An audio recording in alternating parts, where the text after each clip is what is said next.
Now, the program to help you and your family get fit and stay fit with a biblical foundation without a one-size-fits-all plan. It's Faith Family Fitness with your host, Full Armor Sports and national champion coach, Jason Lupo. Welcome to Faith Family Fitness on 100.7 The Word. I want to thank you for joining us again on another week and another episode. We had an amazing response from last week. We have a ton of new followers interested in what we have to offer on this show. And it's fun. It's exciting to bring about different perspectives and to kind of change the topic on a weekly basis. It keeps everybody a little entertained. But we're going to go back to fitness today. We're going to talk about fitness. And Christmas is around the corner, and one of the hottest expected gifts is fitness trackers.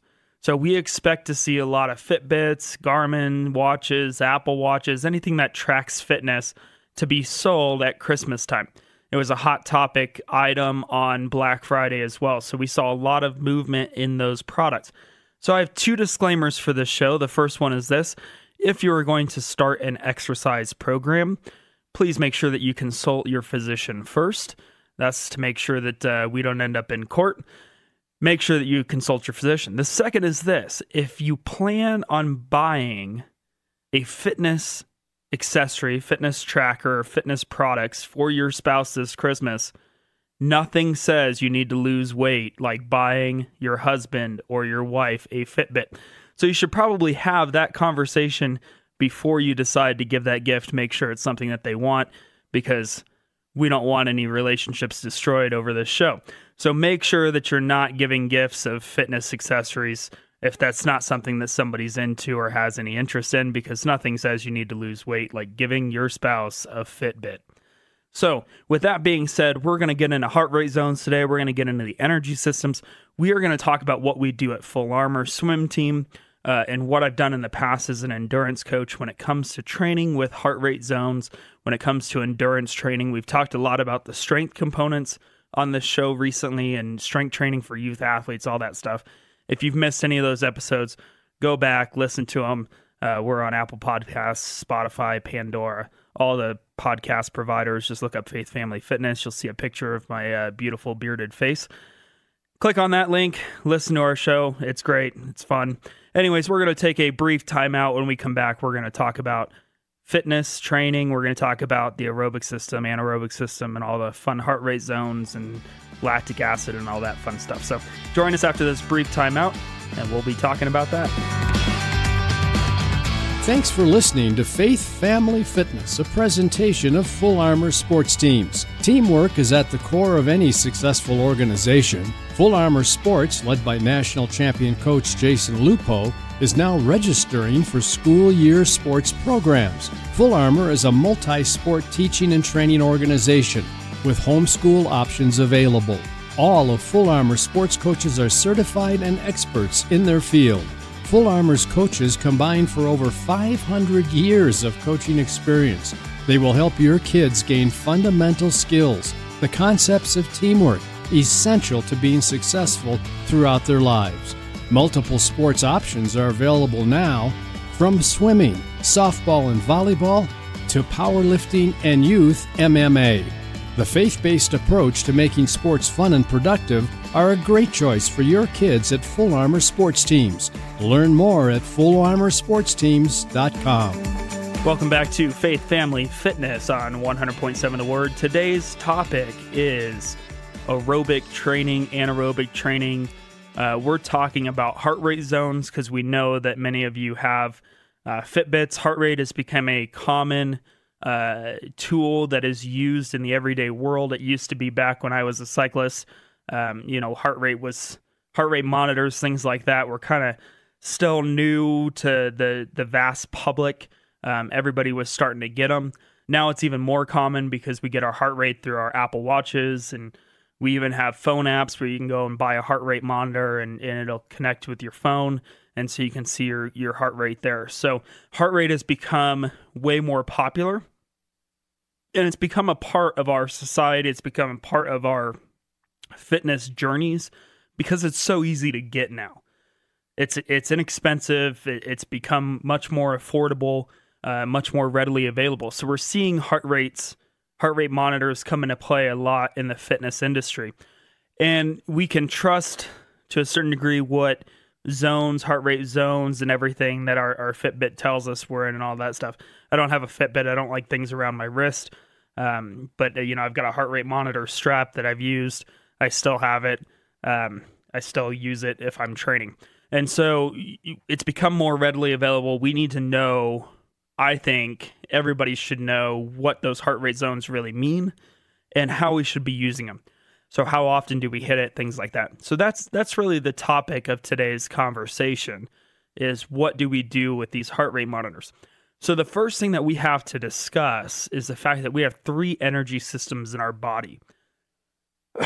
So 3 ways that our body produces energy. Energy in the form of glucose, glycogen, the energy that we use to basically fuel our body for performance. And so we've got 3 energy systems. The first one is our aerobic system. Our aerobic system, aerobic with oxygen, in the presence of oxygen. That's what the word aerobic means. Our aerobic system is using fat as a primary source of fuel to basically create this energy that we use to then go and perform. Then we get into the anaerobic system, anaerobic key term, without oxygen. So the without oxygen. That system uses basically glycolysis in the form of lactate to break down and provide glycogen to our muscles to perform. It uses carbohydrates as a primary source of fuel. And then we get into our ATP PCR system, which we've talked about on this show, adenosine triphosphate phosphocreatine. That is our super short burst of energy. It lasts about 7 to 15 seconds in a trained athlete, and even under that in an untrained athlete. And that ATP PCR system really doesn't come into play in a lot of respects outside of high performance caliber athletics. That is the system every day that we would use if a fire broke out and we had to dart out from our chair and run out of the building, or a bear is chasing us. All right, that's the system that we're talking about when we talk about the ATP PCR system. It's not a topic of conversation today. That is mostly in the power strength world.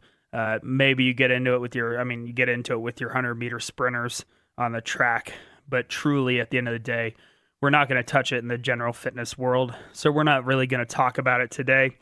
We're also going to answer that question that all of my swimmers ask me on a regular basis. Why do we do this? I'm going to explain that. I'm going to explain why we touch all these heart rate zones on a regular basis. Now, we can test for heart rate zones in a wide variety of ways, right? So our Fitbits, things like that, a lot of times they calculate your own fitness zones, your heart rate zones. I'm going to give you our tools as to how we calculate our heart rate zones.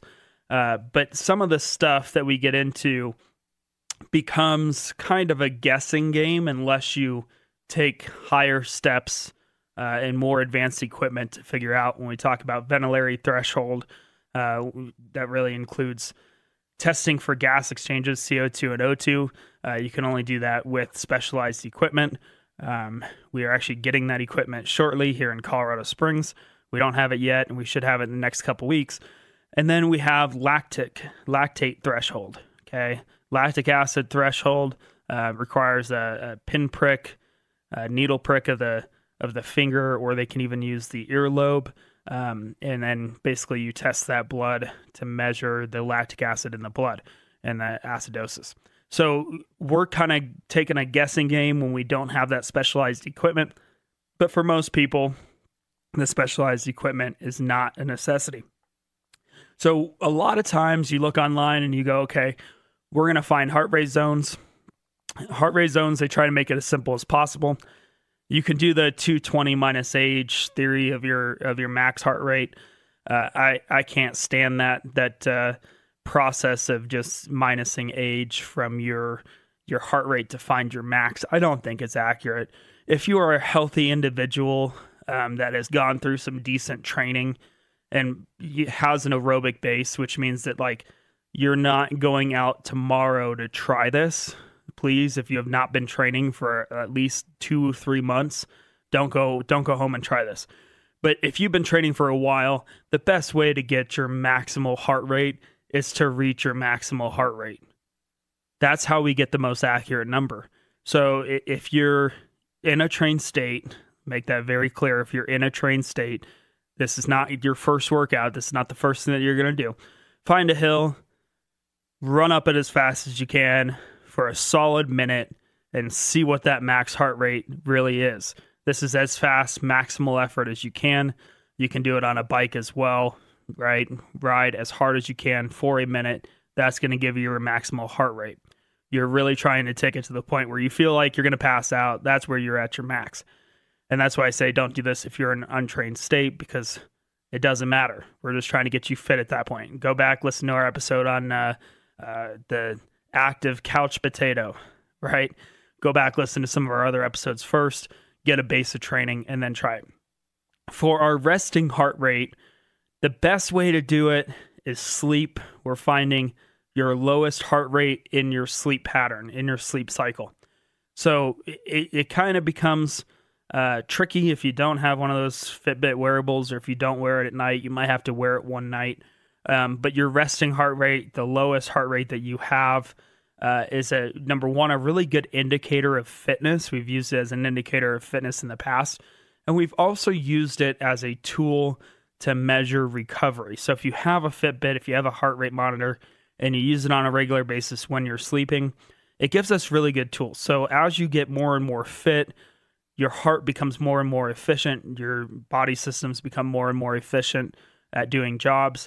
And so we tend to see trained athletes with really low resting heart rates.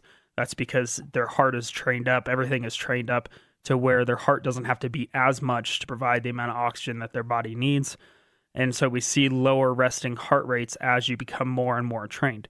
So resting heart rate can become an indicator of training level, but it also becomes a really good indicator for those of you that are training super hard. So if you're training every day and all of a sudden you see your resting heart rate is starting to go up and spike, it's a pretty good indicator that it's time to take some rest. So we can use resting heart rate as a tool to figure out recovery levels. If you're not recovering well, we start to see that heart rate in your sleep start to rise and go up. And it's a great indicator of when it's time to kind of chill out, do some active recovery before we continue to push our bodies and push our bodies more. Now, if you're not a super trained athlete, don't worry, this episode's still for you. And I still think that you should listen in because I think it's super critical. So in general, what I'm about to say might not make sense over the air. By my voice, it might be kind of difficult to track. But if you go on our website, faithfamilyfit.org, you will find exactly what I'm talking about today. So the way that we calculate our heart rate zones at Full Armor is we take our maximum heart rate and we take our minimum heart rate or our resting heart rate. And we subtract the max from the minimum and we get this working number. We call it working heart rate. We take that working heart rate, we times it by the percentages of the zones that we're working in, and then we add it back to the resting heart rate. So an example, if your max heart rate is 190, all these numbers are actually from an athlete, a cyclist that I coached, Brad Tyra, who went on to do some amazing things in the cycling world. He's got a national championship under him, several state championships, great guy. Anyways, these are his numbers because I pulled up his spreadsheet this morning. Maximum heart rate 190. His working heart rate was 145 because his resting heart rate was 45. So nice, even, round numbers for us to work with. We have 4 zones that we work with. Active recovery, which is 60 to 65% of working heart rate. We have our base aerobic zone, which is 70 to 75%. Then we get into our threshold, which is 85 to 90%. And our lactate tolerance, which is 90 to 95%. And then everything over that is our brutal zone, is what we call it, which we don't touch too much in training, but it exists. And so we take the working heart rate, 145, we times it by the lower limit of the active recovery, which is 60%. and then we add it back to our resting heart rate, which gives us a number of 132. So in general, I'm going to put this on the website. I'm not going to go over it because I think me talking about these calculations may not make as much sense as you just seeing it. It's pretty easy to do. We actually have a spreadsheet. I'll throw the spreadsheet online so you can just type in your own numbers and it'll automatically calculate everything for you. Gives you a nice little printout of your heart rate numbers, and then it also gives you a little label for placing on your bike. All my athletes that were cyclists, we used to cut it out and they taped it on their bikes so that they could easily see what zones they were working with. You'll notice we did skip a zone between 75 and 85%. My coach back in the day, Craig Hops out of Mission Viejo, California, phenomenal guy. He coached me when I was a triathlete as well as a cyclist. He coached me for a long time. He's a phenomenal dude. Love him to death. I hope he's listening to this show. Give him some credit. But anyways, he used to always talk about trash mileage zone. And so this is kind of that lukewarm effort. So it's kind of like, it's harder than what's kind of your base building aerobic zone, but it's not so hard that you really don't want to do it. And that tends to be where we see a lot of recreational 5K, 10K runners, recreational cyclists. They love that zone. They love that little trash mileage zone where they're just sitting there and barely going through the motions, right? It's not hard enough to be hard. It's not easy enough to be easy. It's this lukewarm effort that makes us feel like we're kind of working hard, but we're not working too hard. And that zone is where we spend a lot of time if we're untrained and we're not looking at a heart rate monitor. And that zone is what we try to stay out of with our athletes. We don't want to be in that zone. We're either in an anaerobic zone or an aerobic zone. We're not in this kind of like trash mileage zone. We don't like that trash mileage zone because the name describes it all. It's this lukewarm effort that really isn't purposeful training. And we like purposeful training when I'm training my athletes. So we stay out of that zone. But it's a zone that we commonly find athletes in that are not working with a coach, that don't understand heart rate zones, that don't understand training. They tend to fit into that zone. So when I get a new athlete that's a runner or a cyclist or a triathlete, if I look at their heart rate past history of workouts, I'll see majority of the stuff sits in that zone until they become coached. And then we try to see none of the heart rate sitting in that zone. So we're either at a hard effort or at an easy effort. I don't want to say easy, but an aerobic effort. And we're never really touching that middle zone. And that's something that I encourage you all to do, is kind of make the hard stuff hard and the easy stuff easy, is what we've always told our athletes. Make the hard stuff hard, make the easy stuff easy. And that's a critical component of continuing to improve. There's a lot of 5K runners that want to get faster, and they're not going to be elite. They're not going to win the race. But part of fitness and part of exercise and part of what made running so popular in the States and triathlon so popular in the States is this will to continue to improve. Everybody wants to see improvement. Everybody wants to see themselves getting better. And they're trying to beat their own time. So sure, we work with athletes where we're trying to win races, but we've also worked with athletes that they just want to improve their own times, whether it be up the Pikes Peak Marathon, whether it be a local 5K. The Turkey Trot just happened last Thanksgiving. I've worked with athletes the entire spectrum. And so we see a lot of people that just want to improve their times, and this show is critical to that. Make sure that you go online, download the spreadsheet so you can throw in your own numbers, and it will give you your heart rate zones that you can use during your training. Now, when we get into fitness programming, because that's the basic ideals of what we're doing on this show right now, is I'm giving you tools to create your own programs. We can create a program for you, but you can do it on your own. So we want to spend a good chunk of time in this base aerobic zone. All right, so a good amount of time is building an aerobic base. But we also have to do the hard stuff. And so when we talk about anaerobic threshold or lactic acid threshold or lactate threshold, all those names are kind of interchangeable. But lactate threshold, lactic acid gets a bad rap We don't have time today to talk about lactic acid and what it actually does in the body, but I'd love to get into it on a later show. But lactic acid is the byproduct of anaerobic glycolysis. So when you go through anaerobic glycolysis, you create lactic acid. When you go through the anaerobic energy system process, you create lactic acid. Lactic acid, if you don't have the presence of oxygen, continues to build up in the body. So when you've crossed the threshold to where your body is no longer clearing lactic acid, you get into acidosis, and lactic acid starts to increase. There's this threshold, which is this number where you start producing more lactic acid, but you're clearing it. And when you stop clearing it, you see this giant spike. That is threshold. We have to spend time working at that threshold pace. It's extremely important that we spend time in that threshold pace. It's very uncomfortable. For those of you guys that are not really training with heart rate, this is a pace that you can barely hold on to for an hour. Okay, but for an untrained individual, it's about 20 minutes. So it's a pace where you're like, I really can't go this speed for longer than 20 minutes.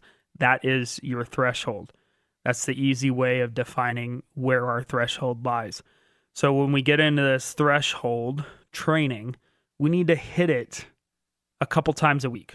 I'm saying 2. If you're running every day, hit it 2. And to start out, we're looking like 5-minute intervals. And then you might go up to 8-minute intervals, then 10, then 12. And so we have a vast majority of our training taking place in the aerobic system. Then we have training going on in the anaerobic system. And then you may even throw in some interval training that goes above into that lactate tolerance zone once a week. For beginner athletes, you'll hit it once a week. So you might do, quarter mile intervals. Maybe you do 4 at a time. Once you're done with that, once you've kind of gotten more comfortable, you can continue to kind of increase all of those components, but you're really looking about 2 days a week of base training, maybe 2 days a week of anaerobic training at threshold, and then maybe once a week doing lactate tolerance sets. We're going to take a quick timeout. We'll come back and we will wrap up everything that we talked about really quickly and send you on your way to your next workout. Join us after this brief timeout. Thanks for listening to Faith Family Fitness, a presentation of Full Armor Sports Teams. Teamwork is at the core of any successful organization. At Full Armor Sports, led by national champion coach Jason Lupo, a Christ-centered approach to sports fundamentals and fitness has earned his company the respect of athletes and their parents. Full Armor Sports is committed to helping youth in our community experience growth through sports and to strive for improvement and excellence. Further, youth compete as individuals coming together with a sense of teamwork, camaraderie, and support for one another.